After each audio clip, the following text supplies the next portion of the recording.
Meus irmãos, e a paz do Senhor, aqui quem vos fala é o irmão Wellington, mais uma vez fazendo um vídeo para deleite espiritual da vossa vida. Dessa vez no livro de Colossenses, capítulo 4, a partir do versículo 2, livro a qual escreveu o apóstolo São Paulo aos Colossenses, capítulo 4, versículo 2, que diz: perseverai na oração, vigiando com ações de graça, suplicai ao mesmo tempo também por nós, para que Deus nos abra a porta da palavra, a fim de que falarmos dos mistérios de Cristo, pelo qual também sou algemado, para que eu manifeste como devo fazer. Portai-vos com sabedoria para com os que são de fora, aproveitai as oportunidades. A vossa palavra seja sempre agradável, temperada com sal, para saberdes como deveis responder a cada um. Amém, amados? Sabemos bem que essa é uma palavra doutrinária, uma palavra de exortação, a qual o apóstolo Paulo escreve à igreja que estava ali em Colossenses. Sabemos que não temos a capacidade de doutrinar uma igreja, mas esta é a palavra que Deus pôs no meu coração, acerca da palavra de Deus. Sabemos, meus amados, que hoje em dia ter o compromisso com a palavra de Deus, ele é muito importante. Ter o compromisso com a palavra de Deus é essencial. Aprendemos que um pregador, ele tem compromisso com a palavra, apenas com a palavra. Ele, quando sobe no púlpito de uma igreja para pregar, para ministrar a palavra, ele não tem compromisso com alguém, ele tem respeito com o pastor, respeito com a igreja, mas ele tem compromisso com a palavra de Deus. Ele não pode usar daquela artimanha: meus irmãos, não tive tempo de estudar a Bíblia, mas esperamos que Deus mande algo do céu. Se Deus mandar, tudo bem, mas também não se nós sustentamos, não. Aquele que é encarregado de falar a palavra de Deus, ele tem que estudar a palavra, meditar na palavra, para pregar a palavra do Senhor, pois Deus honrará o seu esforço. Mas, amados, Paulo fala acerca da oração. Orai ao mesmo tempo também por nós. Sabemos que a oração existe alguns fatores essenciais. Abro um parêntese nesta noite para vos dizer que muitos crentes hoje estão frustrados, desanimados na fé, por não saberem pedir, ou por não saberem orar.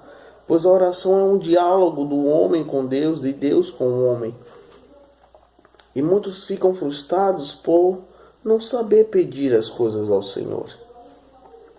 Mas o Senhor Jesus, no capítulo 6 do livro escrito em São Marcos, ele nos ensina a como orar.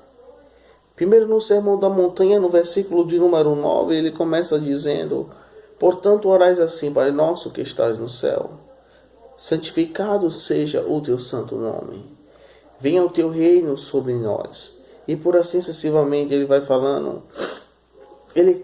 De primeiro, ele começa a quebrar uma tradição judaica, a qual eles não podiam chamar Deus de Pai, pois ele tinha Deus como um carrasco. Eles tinham Deus como um Deus severo, um Deus que esperava a oportunidade de alguém errar para lá e punir. Então ninguém tinha esse acesso a chamar Deus de Pai.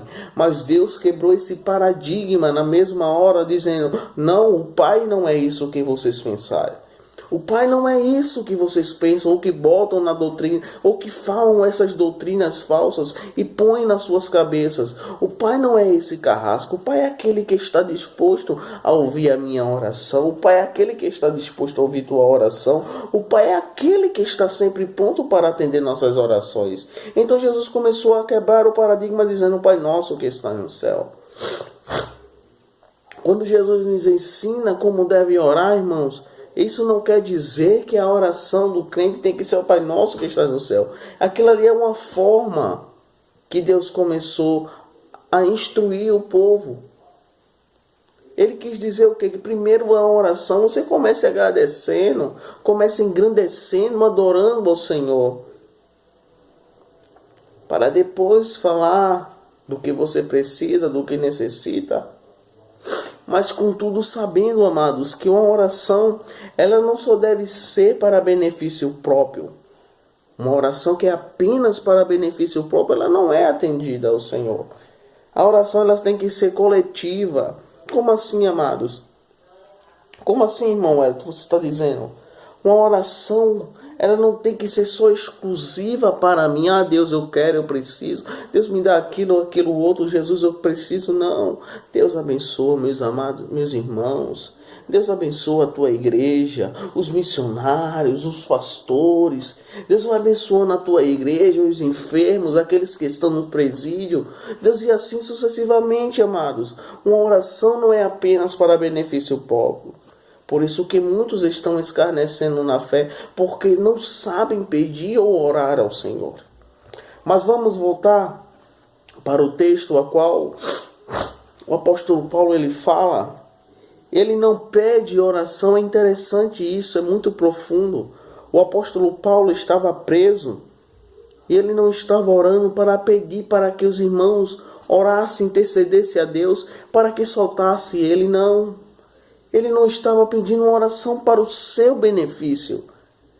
É interessante, porque ele diz: orai por nós, para que Deus nos abra a porta da palavra, a fim de também falarmos dos mistérios de Cristo, pelo qual estou algemado. Ele estava dizendo, pelo qual estou preso, pelo qual estou laçado nesse evangelho, pelo qual eu não tenho como fugir, porque ele me escolheu, não eu escolhi a ele.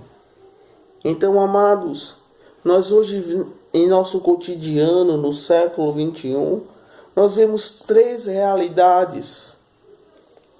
A primeira realidade se chama a igreja, ou o povo. A segunda realidade se chama aqueles que estão à frente dessas igrejas, como pastores, e etc, etc. E a terceira realidade se chama o pregador. Nessa primeira realidade, amados, que se chama a igreja, eu quero destacar uma coisa, que bem a igreja, ela não está apta para ver a verdadeira palavra de Deus. É porque já se acostumaram com esse novo jeito de pregar um evangelho falso, um evangelho fraco, um evangelho de blá blá blá, um evangelho sem cruz. O povo não tem mais sensibilidade em escutar a verdadeira palavra de Deus. Aleluia. O que o povo quer é movimento. O que o povo quer é blá blá blá, abre a mão, toque no seu irmão, dê aleluia, dê glória. O que o povo quer hoje em dia é isso. E a mensagem da cruz eles não querem receber. Eles não querem apanhar. Sabemos que o pastor de ovelhas, ele é aquele que alisa a ovelha, que ele cuida.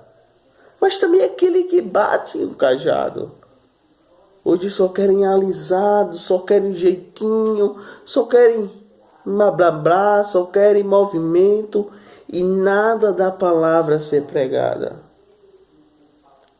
A segunda realidade é a realidade daqueles que estão na direção do trabalho ou na direção de certas igrejas. São um povo que não tem compromisso nenhum com a palavra de Deus. Nós vejamos que o culto é apenas de 2 horas. Começam cantando 3 hinos congregacionais, depois canta proate, canta conjunto, canta criança, canta adolescente, canta mocidade. Aleluia. Se tiver discipulado, canta o discipulado. Se tiver coro, canta o coro. Se tiver grupo dos irmãos, canta os irmãos. Aí faz a leitura da palavra do Senhor. Depois canta conjunto, canta proate, canta criança, canta comissão, canta mocidade, canta adolescente, canta coral. E a palavra? E aonde está a palavra? Quando olhamos para o relógio, 15 para as 10, às 9. Aí faz aquela oração, feita uma oração de fariseu. Enche o peito e diz: Senhor, eu sei que 15 minutos é muito pouco tempo para o que tu tens a falar com a tua igreja. Mas o que tu falas em meia hora, 1 hora, eu creio que tu falas em 15 minutos. Mentira, meus irmãos. Isso é conversa. Não tem compromisso com a palavra. Sabemos que os louvores são muito tocantes. Ele toca na alma. Mas o que convence do pecado, da justiça, é o Espírito Santo através da palavra de Deus. É a palavra que tem que ser pregada. O maior tempo que tem que ser utilizado é pela palavra de Deus. Esta palavra aqui que é verdadeira, que a Bíblia diz que ela é eficaz, que ela é mais penetrante do que espada de 2 gumes, que penetra na divisão da alma e do espírito, juntas e medulas, e é apta para discernir pensamentos e intenções. Ah, meus amados, é esta palavra. Compromisso com esta palavra. Aleluia. Terceira e última realidade. A realidade dos pregadores.